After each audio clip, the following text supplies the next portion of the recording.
Oke, ini adalah sesi kedua dari bedah buku kita kali ini ya. Kita masih melanjutkan mengenai to-do list. Nah, di bagian terakhir ini dari pembahasan kita menggunakan atau membuat to-do list, ini ada kesalahan yang harus dihindari dalam pembuatan to-do list itu. Ada beberapa poin yang mungkin bisa saya jelaskan sedikit ya.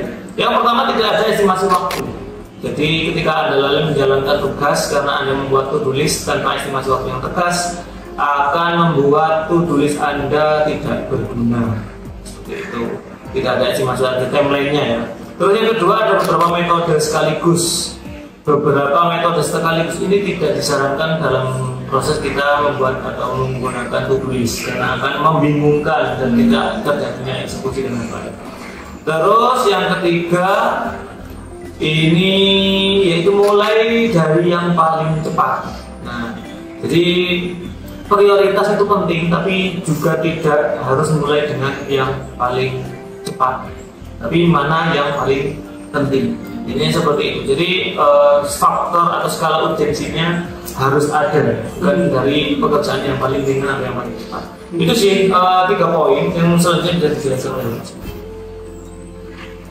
Oke, lanjutkan dari Mas Anwar tadi, yaitu yang poin keempat yaitu saat deadline. Nah, ketika Anda sedang mengerjakan tugas, justru pada saat hari terakhir deadline, saat terbaik untuk membuat to-do list adalah pada saat malam hari. Sedangkan pada pagi hari Anda harus membaca atau memeriksa tugas-tugas hari ini.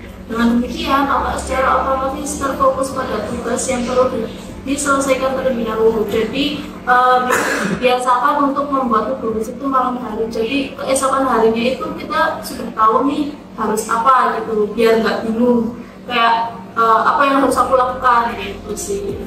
Lalu yang poin kelima yaitu malas berubah. Ketika Anda membuat to-do list, kadang-kadang ada tugas yang sudah diselesaikan, tetapi Anda malas untuk memberinya tanda. Nah, ini merupakan kebiasaan yang buruk. Sebaiknya Anda langsung memberi tanda centang pada tugas yang sudah diselesaikan agar dapat fokus pada tugas selanjutnya.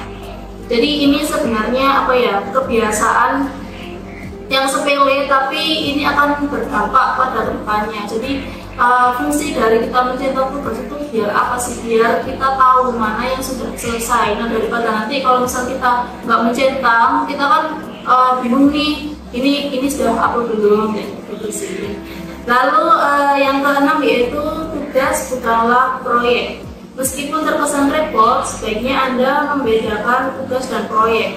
Buatlah daftar tersendiri untuk membedakan keduanya.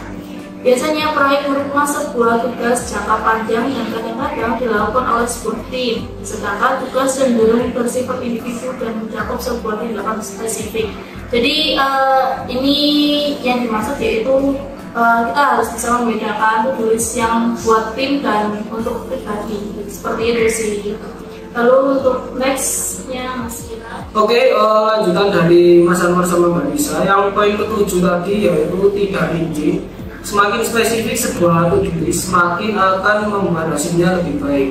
Jika kita mencantumkan menulis artikel dalam tanda kutip ya, dalam to-do list, Anda akan sangat mudah mengabaikannya karena kita tidak tahu artikel apa yang akan ditulis. Tapi kalau misal kita menyantumkan dalam tanda kutip buat artikel tentang aplikasi digital, dengan gitu deadline setiap Sabtu, maka otak Anda akan lebih mudah menerimanya. Terus yang poin ke-8, tujuan yang mustahil.